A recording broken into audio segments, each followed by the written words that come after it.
শাহ আবরারুল হক সাহেব রহমতুল্লাহ আলাই বড় দরজার ওলি, ইউপির ভারতর নামি দামি অলি আসলা। আর হজরতরে ব্রিটেন নেওয়াইছে হন, নেওয়ার পরে হাজার হাজার মুসলমানে হজরতের ইস্তেকবাল সম্মান বয়তইতা দুয়ালইতা এত বড় অলি হয়েছিল।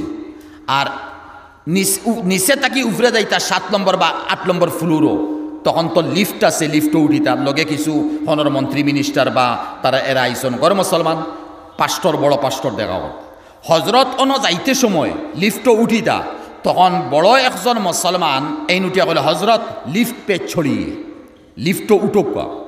হজরতে খর মুখা ফুরিয়া বড় আওয়াজ দি হয়তরা লেফটও উঠিতাম। আরে ভাই লিফট না নি, হজরতে গীতা শব্দ কইসন লেফট, বুঝছেন না নি, লিফটও উঠিবালাই কইছে, হজরতে কইতা লেফটও উঠিতাম। এখন ঘরে মুসলমান যারা আসি দিছন ওনি তারা পাস্টর লিফট আর লেফটর বেশ কম বুঝেন না। হজরতে জানিয়া লিফটের লেফট কইসন, হিনো যাওয়ার পরে মুসলমান চেহারা কিলা মুকা বড় কিলা হিতা ঘরে মুসলমানে আসিতরা ওনি পাস্টর যে ওলা ভাষা ব্যবহার করলো। এরপরে হজরতে উঠিয়া কইলা তোমার তো খুব শরম লাগছে না নি লিফটের লেফট হয়? বলে জিও হয়। বলে হুনো আল্লাহর কালাম রে ডেইলি 5 বার নমাজও পড়ায়, রাখাত কতটা হইব ভাই? সুন্নত নফল মিলাইলে বহুত কেউ 20, 30, 50, 500 রাখাত কেউ বলিলার কত রাখাত আছে। ও রাখাতও ফাতেহা পড়ায় লগে সুরায় গুমিলারায়। আল্লাহর কালামর মধ্যে এক এক লফজর মধ্যে কত বুল পড়ায়, রবর কালাম রে বুল পড়ায়, হরফরে উচ্চারণ করতে পারদায় না। হার জায়গাত হে হা করায়, গাইনর জায়গা খাইন করায়, কাফর জায়গাত কাফ করায়। ওলা আছে না বেশ কম, ওলা উচ্চারণ করি করি বুল করিয়া পড়ার রবর আয়াত রে কালাম রে। ও রবর সামনে তোমার তো শরম লাগে না?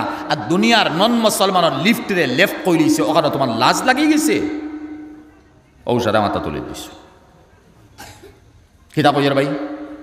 আমরা সবাহি মক্তবর যে গুরুত্ব দিয়ান না দিয়া আমরা অদফতনে যাইয়ার বাইন আপনাইতে দিতরা, এটা সোশ্যাল মিডিয়া দুনিয়া লোক ওখানে মাতিয়ার আপনার আলহামদুলিল্লাহ দিতরা, বহুত বালা দিতরা, হয়তো বেতনও কি মানে 20-30 হাজার দিতরা, হাদিয়াও কি মানে বেশ করে দিতরা। কিন্তু মেইন মাত হইয়া তাহলে এই সবাহি মক্তবর গুরুত্ব আমরা মুসলমানে দেই না কেন? আজ সবাই মক্তব এত দুর্বল কেন? এটা গুরুত্ব আমরা দিতাম। আমার আওলাদে সূরা ফাতিহা 3 দিন 5 দিন 7 দিন হইছে ইয়াদ হন না। একটাবার জিজ্ঞেস লাইনে আইয়া ইমাম সাহেব ফাতিহাটা ইয়াদ হয় না কেন? আর স্কুলও ABCD হিকাত লাগছে বা টিউশন করিয়ার, বা আমার মেয়ে বা ছেলে মেট্রিক দিত ইনো টিউশন মাস্টার গেছে বারবার আইয়ার, স্কুল কলেজও বারবার ফোনে যোগাযোগ করিয়ার ইমাম সাহেব লম্বর খেওরন নাই। তাকে যদি তার লাইনে তার জরুরতে আছে, ইমাম সাহেব সহি ফড়াইতরা না গলত ফড়াইতরা, এই লাইনে ইমাম সাহেব লম্বর খেও সেভ করি তুই না। দরকার পড়ছে হরুতে গিয়ে খান্দের বাড়ি রাত 12টার সময় গিয়ে ফু দিতা, দরকার পড়ছে পানি তুলা ফড়িয়ে দিতা, খতমে খান ফড়া লাগে দরকার পড়ছে, ইমাম সাহেবের দাওয়াত খাওয়াইতো ও লাইনে আমরা ইমাম সাহেব হল নম্বর সেভ থাকে। সবাই মক্তব্য ইমাম সাহেব গলত ফড়াইতরা না সহি ফড়াইতরা, বা আমার হরুতে গো আগ বাড়া না কেন এই লাইনে ফোন খাও সেভ করি ইমাম সাহেবের জিকার করি না। অবহেলা আমরার গেছে কিয়ামত দিন ইমাম রে সোয়াল করার আগে আমরা রে আল্লাহ সোয়াল করব, আলা কুল্লুকুম রাইন ওয়া কুল্লুকুম মাসউলুন আন রায়াতি। আমরা জিম্মাদার। ইন্নাল্লাহা ইয়া'মুরুকুম আন তুওয়াদ্দুল আমানাতি ইলা আহলিহা। আমানতদার হে, আমি আমানতদার, আমি ছেলে বে মেয়ের আমানতদার। আল্লাহ কিয়ামত দিন আমানত কিতা আদায় করেছে সোয়াল করব। ইমাম সাহেবের আমানত দেওয়া হয়েছে সোয়াল হইব।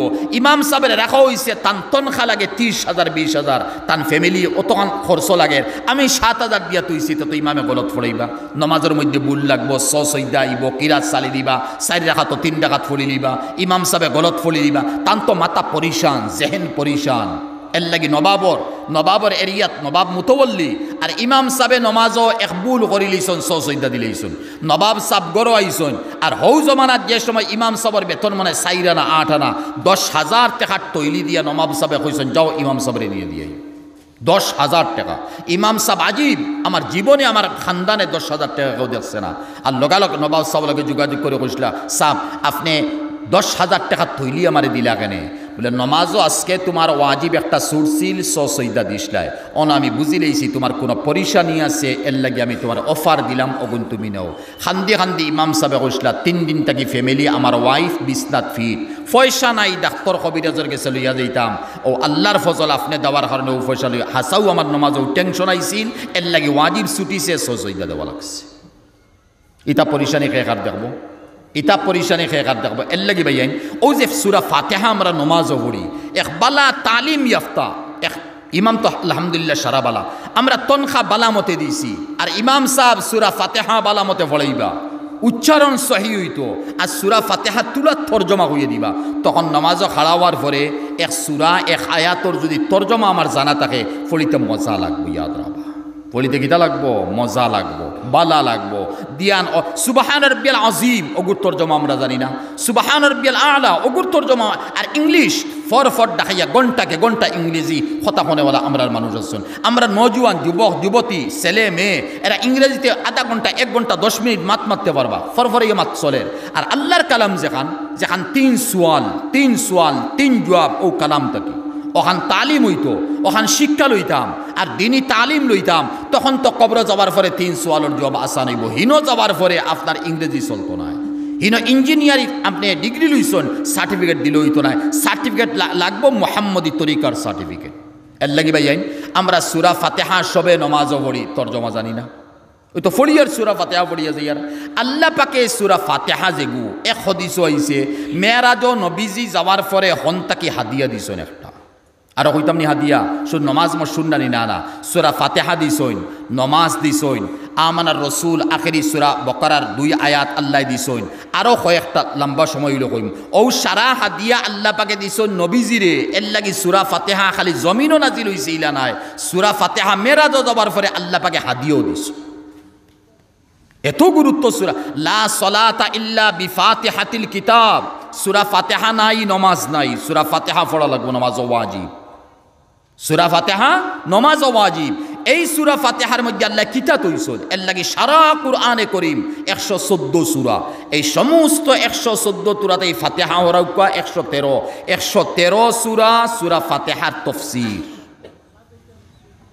কেমন বাড়ি এই সূরা ফাতিহা 113 সূরা, সারা সূরা ফাতিহার তাফসীর, আর সারা সূরা ফাতিহা আর সারা কুরআনে করিম এক আয়াতর তাফসীর। ই আয়াত ইহদিনাস সিরাতাল মুস্তাকিম, ও তো সূরা ফাতিহা চলের ইহদিনাস সিরাতাল মুস্তাকিম। সূরা ফাতিহা আমরা এখন ইনো ইহদিনার জায়গা ইহদিনাস, হায় হায় জমাত গেলে জমাতি যারা আসইন এরা হইতে পারবা, কত মুরব্বী হল মুখ থাকি, নজওয়ানও মুখ থাকি বার হয় ইহদিনাস মানে বড় হেদি, ইহদিনাস সিরাতাল মুস্তাকিম। কিতাব পড়িয়া আমি কিতাব পড়িয়ার আল্লাহর আয়াত রে, আল্লাহর কুরআনে করিমর শব্দ রে বিগলাইয়া পড়িয়ার, আর নমাজ পড়িয়ার আমি একলাতে তো ইহদিনাস বারবার পড়িয়ার, আলহামদুর জায়গার মধ্যে আলহামদু হরুহাদি বারবার পড়িয়ার আমার নমাজ খান হইছে, আমার নমাজ খান হইছে।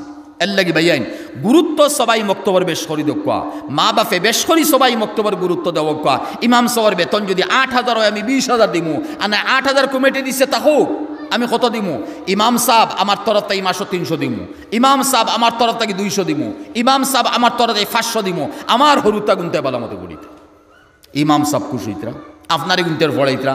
লাস্টে দেখবা মাঝে মাঝে আপনার ঘরে গিয়ে ইন্টারভিউ লইয়া ইমাম সাহেব অবাই সাইন ফাতিহা কো সাইন তর্জমা কো সাইন, আচ্ছা তর্জমার খাম নাই সহিবাইও ফড় গলত হইব দেখ খাইল তোরে মারমু, তো ইমাম সাহেব আমি ডিউটিতে রাখি দিলাম, মাসও মাত্র 500 টাকা হাদিয়া দিয়ার, মাসও মাত্র 300 টাকা হাদিয়া দিয়ার। আরে ভাই কত পয়সা এমনে যায়। আর আওলাদরে মানুষ বানাইতে সময় আল বেদায়া ওয়ান নেহায়া কিতাব লেখছেন, আমি প্রায় সময় মিসালি গুয়ানি খবর আজাব চলের বাফর না ফরমান আসিল, আর সবাই মক্তব্য মাসুম বাচ্চারে দেওয়া হইছে। আর আমার পরে ইমাম সাহেব কইছেন ফড় বিসমিল্লাহির রহমানির রহিম, ও বিসমিল্লাহ হইছে আল্লাহ আজাবর ফরিস্তারা কইছেন হর, আর রহমতের ফরিস্তারা কইছেন যাও। আজাবর ফরিস্তা কইলে এ আল্লাহ অতদিন থেকে আজাব চলের, এখন আখতা আমরা হরি যাইতাম, আর রহমতের ফরিস্তা হইতো। আল্লাহ কইছেন তার মাসুম বাচ্চায় সবাহি মক্তব্য গিয়া ইমাম সবার গেছে যে সময় বিসমিল্লাহ ফরিতে আমার নাম লই লিছে, আমি আল্লাহ পাকে লাগি আর রইছে না এই কথা যে তার বাফরে আজাব দিতাম, তার ফলার খাতিরে তার মাসুমিয়তর খাতিরে আমার নাম লোয়ার খাতিরে তার বাফরে মাফ করে দিলাম।